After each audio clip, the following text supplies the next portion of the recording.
සුබ දවසක්. ඔයාලා එකතු වෙලා ඉන්නේ Introduction to HND Courses video මාලාවේ තවත් එක් වීඩියෝවක් සමග. අපගේ පෙර වීඩියෝස් බලන්න නොහැකි වුණා නම් description එකේ ඇතුළත් කරලා තියෙනවා ඔබ වෙනුවෙන්.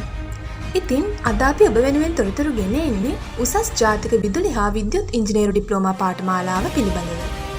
1986 වසරේ ආරම්භ වී 1997 දී ස්ලියට් පරිපාලන ව්‍යුහය යටතට පැමිණ උසස් අධ්‍යාපන ආයතන 3ක ක්‍රියාත්මක වන මෙම උසස් ජාතික විදුලි හා විද්‍යුත් ඉංජිනේරු පාඨමාලාව දෙස් විදෙස් මධ්‍යම මට්ටමේ ඉංජිනේරුවන් බිහි කළ ප්‍රමුඛතම පාඨමාලාවකි. මට්ටක් කුලිය ලබදුව හා යාපනය යන උසස් අධ්‍යාපන ආයතනවල ක්‍රියාත්මක වන මෙම පාඨමාලා කාලය වසර 3.5ක් වේ. මාස 6ක වැඩිරින් පුහුණු කාලයක්ද මීට ඇතුළත් වේ.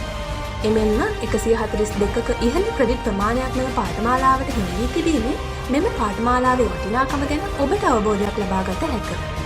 උසස් පෙළ රසායන විද්‍යාව, භෞතික විද්‍යාව හා සංයුක්ත ගණිතය යන විෂයන් සමත් වී තිබීම හා සාමාන්‍ය පෙළ ඉංග්‍රීසි විෂයට S සාමර්ථ්‍යයක් හෝ ලබා තිබීම මෙම පාඨමාලාවට ඇතුළත් වීමේ මූලික සුදුසුකම් වේ. ඉසෙට් ස්කෝර් අගය මත ආයතන තුනේ බඳවා ගැනීම සිදු කරයි.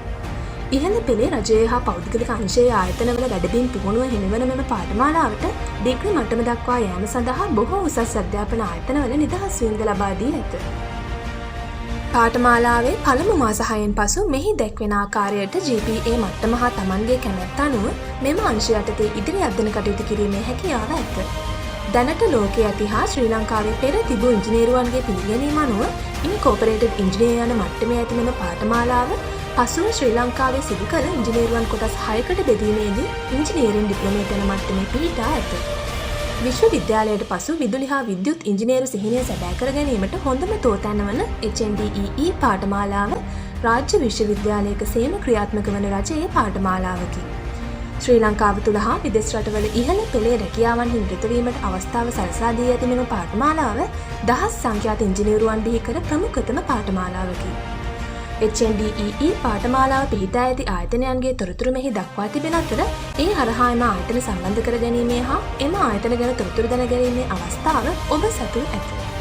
අවසාන වශයෙන් මෙම වැඩසටහන ගැන උසස් පෙළට සාර්ථකව මුහුණ දුන් සහෝදර සහෝදරියන් දැනුවත් කරමින් ඉල්ලා සිටින අතර නැවතත් ඊළඟ පාඨමාලාවෙන් හමු වෙමු. එතෙක් අපගේ YouTube නාලිකාව subscribe කර bell icon එක click කර අප හා සම්බන්ධ වී සිටින්න. අපි HND Unity